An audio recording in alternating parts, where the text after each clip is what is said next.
కొంతమంది దొంగ నాటకాలు చేశారు అని చెప్పేసి కేసీఆర్ మీద వస్తున్నటువంటి ఆరోపణలు. అది నీచమైన బుద్ధి ఉన్న వాళ్ళకు వాళ్ళు చెడు చేస్తారు కాబట్టి వాళ్ళ ఎదుటోళ్ళు కూడా అదే విధంగా చేస్తారు అన్నట్టుగా ఉంటది.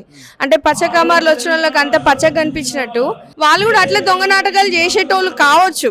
అందుకే ఇప్పుడు మా నాయకులు ఉద్యమాన్ని నిలిపి తెలంగాణ రాష్ట్రాన్ని సాధించి 2 సార్లు ముఖ్యమంత్రిగా నిలిచిన కేసీఆర్ గారి గురించి అవాక్కులు చవాక్కులు చెప్పే ముందు సూటిగా ఒకటే చెప్తున్నా, అద్దం మీద మీరు ఉమ్మేస్తారని అనుకుంటున్నారు కానీ ఆకాశం మీద ఉమ్మేస్తే అది మీ మీద పడ్డట్టే. ఒకళ్ళని అనే ముందు మనం ఒక వేలు ఎత్తి చూపితే మిగతా వేళ్ళు మన వైపు చూపిస్తున్నాయి అన్న విచక్షణ లేని నాయకులని చెప్పుకునే నీచమైన సంస్కృతిని తెచ్చిన ఇలాంటి నాయకులకి మనము త్యాగాల గురించి, వాళ్ళ కష్టాల గురించి, ఇలాంటి పోరాటం గురించి మాట్లాడే హక్కు వాళ్ళకి ఏ విధంగా లేదు. కాంగ్రెస్ పార్టీకి చెందినటువంటి నాయకులు ఏమంటున్నారంటే ఆ రోజు దీక్ష చేస్తున్నటువంటి సమయంలో అంత దొంగ దీక్ష అని చెప్పేసి అంటున్నారు. బాత్రూంలోకి వెళ్ళి టిఫిన్ కూడా చేసిండు అని చెప్పేసి కూడా ఇలాంటి మాటలు వినిపిస్తున్నటువంటి క్రమంలో ఏం చెప్తారు? దీక్షా దివస్ కి కేసీఆర్ గారు పూనుకొని వారు 10 days చేసినప్పుడు మా ఇంట్లో మా నాన్నగారు కూడా కంటతడి పెట్టుకున్న సందర్భాన్ని నేను కళ్ళారా చూశాను. అంటే మా నాన్నగారికి ఎవరైనా డబ్బులు ఇస్తే ఆయన ఏడ్చారా? ఎందుకు ఏడ్చారు? భావోద్వేగం చెంది ఏడ్చారు. ఎందుకు ఏడ్చారు? ఒక నాయకుడు, మన కేసీఆర్ మన రాష్ట్రం కోసం ఇంత కష్టపడుతున్నారు. సెల్ఫ్లెస్ గా ఆయన దీక్ష చేసినందుకే రాష్ట్రాన్ని సాధించగలిగాం. మరి ఇంతమంది కాంగ్రెస్ నాయకులు ఉన్నప్పుడు మరి వాళ్ళకి ఆలోచన ఎందుకు రాలేదండి? హంగర్ ఫాస్ట్కి వెళ్ళాలని, ఉపవాసం చేయాలని వాళ్ళకి ఎందుకు రాలేదు? గొప్ప మనసు ఉంటేనే అట్లాంటి డూ ఆర్ డై సిచ్యువేషన్ కి అయినా తను భయపడకుండా, కేసీఆర్ గారు భయపడకుండా చచ్చుడో వచ్చుడో, కేసీఆర్ గారు చచ్చుడో తెలంగాణ వచ్చుడో అనే నినాదం ఎంత గట్స్ ఉంటే వస్తుందండి ఆ మాట. చచ్చిపోతాన్న ఆలోచనకే చాలా మంది భయాందోళన చెందుతారు. ఒక పీడకలు వస్తేనే ఉలిక్కి పడతామో నేను చచ్చిపోయినట్టు కళ వచ్చింది అని, అది మనల్ని వెంటాడుతూనే ఉంటుంది. ఆ రోజంతా మనం అప్సెట్ అవుతాం. అలాంటిది చావుకు కూడా భయపడలేదంటే ఆయన గొప్ప నాయకుడు. ఆయన గురించి మాట్లాడేటప్పుడు కనీసం విచక్షణ ఉండాలి. అయితే ఒక విషయం చెప్పండి, ఉమ్మడి ఆంధ్రప్రదేశ్ ఉన్నప్పుడు తెలంగాణ ప్రాంతం ఎలా ఉండే? తెలంగాణ రాష్ట్రం ఏర్పడిన తర్వాత కేసీఆర్ మొట్టమొదటి ముఖ్యమంత్రి అయ్యిండు, అప్పుడు పాలన ఏ విధంగా ఉండే? వందల వేల అవమానాలు, చీత్కారాలు. మీ వల్ల అవుతుందా? అసలు తెలంగాణ ఏంది? కేసీఆర్ గారు తెలంగాణ ఉద్యమం గురించి మాట్లాడితే వీడు తెలంగాణ పిచ్చోడు, తెలంగాణ అంట అని ఇట్లా మమ్మల్ని అవమానించారు. మా యాస, భాష, తిండి, మా వ్యవహారాన్ని కూడా అపహాస్యం చేశారు ఆంధ్ర పాలకులు. మరి ఇప్పుడు వాళ్ళు ఎందుకు తెలంగాణని ఇంత ఎత్తుకు తీసుకొచ్చిన నాయకుడిని ఓరోలేక మాట్లాడే మాటలు తప్ప అసలు మీ వల్ల పాలనే చేయలేరు అన్నారు కదా. మరి కరెంటు పోకుండా మేము పాలించుకున్నాం కదా ఇన్నేళ్ళు. మరి కాంగ్రెస్ గవర్నమెంట్లో అయితే కరెంటు కోతుందా? రైతులు ఎట్లుండే తెలంగాణ రాకముందు, తెలంగాణ రాష్ట్రం సాధించాక రైతుకి ఎన్ని ప్రయోజనాలు వచ్చాయి తెలంగాణ గవర్నమెంట్ నుంచి? కేసీఆర్ గారు దళిత బంధు ఇచ్చారు. రైతు వాళ్ళకి కూడా ప్రతి నెల టంగ్ అని పడ్డాయా లేదా అకౌంట్లో డబ్బులు? మరి ఇప్పుడు అదే కాంగ్రెస్ గవర్నమెంట్లో వస్తుందా? వాళ్ళు అవాక్కులు చవాక్కులు చెప్పి వాళ్ళు ఏంటంటే ఉన్నది లేనిది ఉన్నట్టు అంటే ఒకళ్ళని బ్లేమ్ చేసి వీళ్ళు వచ్చిండ్రు. ఇప్పుడు నిజంగా ప్రజలకు తెలిసిపోయింది. రేవంత్ రెడ్డి గారు చెప్పిన మాటలకి, ఇప్పుడు ఆయన పరిపాలించే మాటలకి, కేసీఆర్ గారు రాకముందు ఎట్లుంది, వచ్చినాక ఎంత దరిద్రంగా ఉంది రాష్ట్రం అన్నది అందరికీ అర్థమైపోయింది. ఏమంటున్నారంటే తెలంగాణలో రైతును రాజు చేస్తానని చెప్పేసి కాళేశ్వరం పేరుతో అవినీతి పాల్పడ్డారని కూడా అంటున్నారు కేసీఆర్. ముందు మనకి 24 గంటలు మంచిలు వచ్చాయండి. నల్ల కోసం వారం రోజులు ఎదురు చూడాలి. బిందెలు పట్టుకొని ట్యాంకర్ల కోసం ఎదురు చూసిన రోజులు అవి చిన్నప్పటి నుంచి. ఇక హైదరాబాద్ లాంటి మహానగరంలో అయితే వాటర్ స్కేర్సిటీ ఎవ్రీవేర్. మరి ఇప్పుడు ఎందుకు లేదు? ఇప్పుడు ఎందుకు ఇంత సుభిక్షంగా పంటలు పండుతున్నాయి? నీరు వచ్చినందుకే కదా. అసలు తెలంగాణ రాష్ట్ర నినాదమే నీళ్లు, నిధులు, నియామకాలు. ఒక్కొక్కటి చేసుకుంటూ చక్కబెట్టుకుంటూ మేము వచ్చినాం. ఇప్పుడు రానున్న రోజుల్లో మళ్ళీ మేమే, అంటే ఒక కేసీఆరే కాదు కదా తెలంగాణ రాష్ట్రాన్ని ఏర్పాటుకి కృషి చేసింది, అలాగే 1200 మంది విద్యార్థులు బలైరుగుతానని అంటున్నారు. అఫ్ కోర్స్ మన చేతికి అన్ని వేళ్ళు ఉంటేనే మనం పని చేయగలుగుతాం.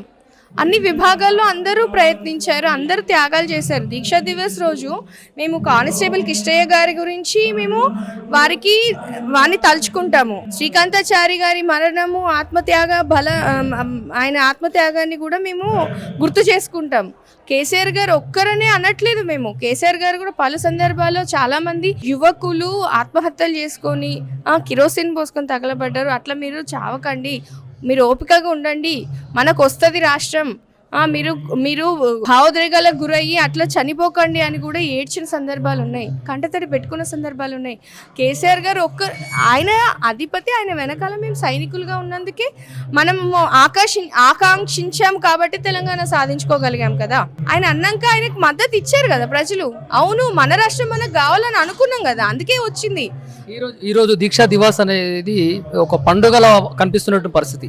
ప్రతి ఒక్కరు కూడా మహిళలు వచ్చారు, వృద్ధులు, యువకులు కూడా ఈ యొక్క కార్యక్రమానికి హాజరైనటువంటి పరిస్థితి. ఎందుకు ఇంతమంది గ్యాదరింగ్ చేసి ఈ యొక్క సభను ఇంత గ్రాండ్గా చేస్తున్నారు అని అంటే ఏం చెప్తారు మీరు? Very good question, very good question.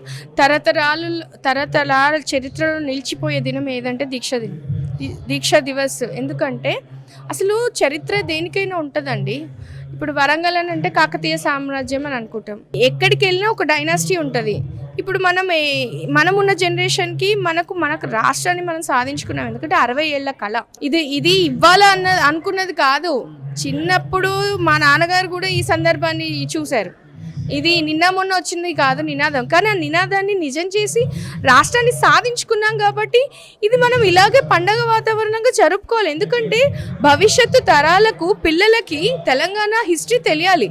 Telangana అంటే బతుకమ్మ, తెలంగాణ అంటే మనము బతుకమ్మ తంగేడు పువ్వుతో పేర్చుకుంటాము. తెలంగాణ అంటే మనకు తెలంగాణ తల్లి విగ్రహాన్ని మార్చారు కదా, ఇది చాలా తప్పు. విగ్రహాన్ని ఒక సీఎం విగ్రహాన్ని పెట్టిండ్రు అంటే ఆయన ఉద్యమకారుడు, ఆయన పెట్టిండ్రు. ఇప్పుడు రేవంత్ రెడ్డి గారు వచ్చిండు, మళ్ళీ ఆ అమ్మవారు ఫిగర్ని మార్చేసిండు.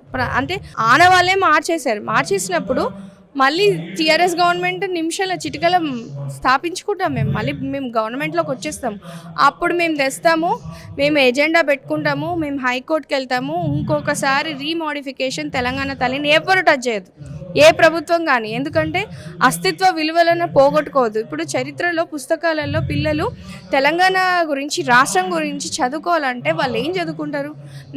State bird, state festival, state animal ఇలా చదువుకుంటారు. మన స్టేట్ మదర్ ఎవరు అని అంటే తెలంగాణ తల్లి. మళ్ళీ ఆ విగ్రహాన్ని రూపమార్పిస్తారు, చాలా తప్పండి. ఒక విషయం చెప్పండి, కేసీఆర్ అని అంటే ఏం చెప్తారు ఒక మాటలో? కేసీఆర్ అంటే ఒక్క మాటలో చెప్పాలంటే మాట అంటే మాటే, అన్నదంటే చేస్తారు. ఎందుకంటే తెలంగాణ రాష్ట్రం గురించి ఫస్ట్ అసెంబ్లీలో మాట్లాడినరు, అప్పుడు అందరు నవ్వినరు. అప్పుడు అవహేళన చేస్తే దాన్ని చాలా పౌరుషంగా కపల్ చోటోడు ఏం చేస్తాడులే అని కూడా అన్నటువంటి వాక్యాలు. నరం లేని నాలుగు ఎట్లయినా మాట్లాడతండి. ఇప్పుడు పైల్వాన్ అవసరం లేదు. నేనేమంటా అంటే కండబలం, బుద్ధిబలం రెండు చూస్తా. ఎద్దున్నోడికి బుద్ధి ఉండదు, బుద్ధున్నోడికి ఎద్దు ఉండదు. కండబలం ఉన్నవాడికి బుద్ధిబలం ఉండదు, బుద్ధిబలం ఉన్నవాడికి కండబలం ఉండదు. అసలు వాయిస్ వర్సా. ఇదివరకు కాలు మీద కాలేసుకున్నాడు రైతు, ఇప్పుడు కరెంట్ ఎప్పుడు వస్తుంది, పంట పొలాలకి నీళ్ళు ఎప్పుడు పెట్టుకోవాలని ఎదురు చూస్తున్నారు. మళ్ళీ ఆ రోజులు రావద్దంటే మళ్ళీ వాళ్ళల్లో వెళ్ళి వాళ్ళకి ఏం కావాలి, ఏం తక్కువైంది. ఇప్పుడు అమ్మ రోజు వంట చేస్తుంది కానీ నచ్చిన కూర వండిన రోజు ఆ సంతోషమే బిడ్డకి. అట్లనే కేసీఆర్ గారు ముఖ్యమంత్రిగా 2 టర్మ్స్ పాలించారు కదా. తర్వాత కొన్ని ఎలాగో ఎవరికైనా అసంతృప్తి ఉంటుంది. అమ్మ ఒకేసారి పిల్లలందరికీ అన్నం పెట్టలేదు కదా. చివరిగా ఒక ప్రశ్న, మీకు నచ్చిన నాయకుడు ఎవరు అంటే ఏం చెప్తారు? నాకు నచ్చిన నాయకుడు అంటే చిన్నప్పటి నుంచి I got inspired by many people, but తన దాకా వస్తే కానీ తెలీదు. నేను 2009లో సీఎం రిలీఫ్ ఫండ్ కోసం మా నాన్నగారు నా కోసం ట్రై చేశారు, హెల్త్ ఇష్యూస్ గురించి. అప్పుడున్న ముఖ్యమంత్రి గారిని స్వయంగా కలిశాను. The first CM whom I met in my life was Shri Y S Rajasekhara Reddy garu. వారితో మాట్లాడాను, వారి చేతుల్లో నా డాక్యుమెంట్ నేను సబ్మిట్ చేశాను. He gave me a positive response, but I didn't get the CMRF health issues ki naku support raaledu. Then I asked my father, daddy naku enduku raaledu? He said, ఆంధ్రప్రదేశ్లో ఉన్నాం మనం, అప్పుడు ఇంకా బైఫర్ఫికేషన్ కాలేదు. అంటే తెలంగాణ వచ్చిన తర్వాత మీకు నచ్చిన నాయకుడు ఎవరంటే ఏం చెప్తారు? వన్ అండ్ ఓన్లీ తెలంగాణలో ఒకే ఒక్క నాయకుడు, వన్ అండ్ ఓన్లీ అంటే కేసీఆర్ గారు. The next comes KTR.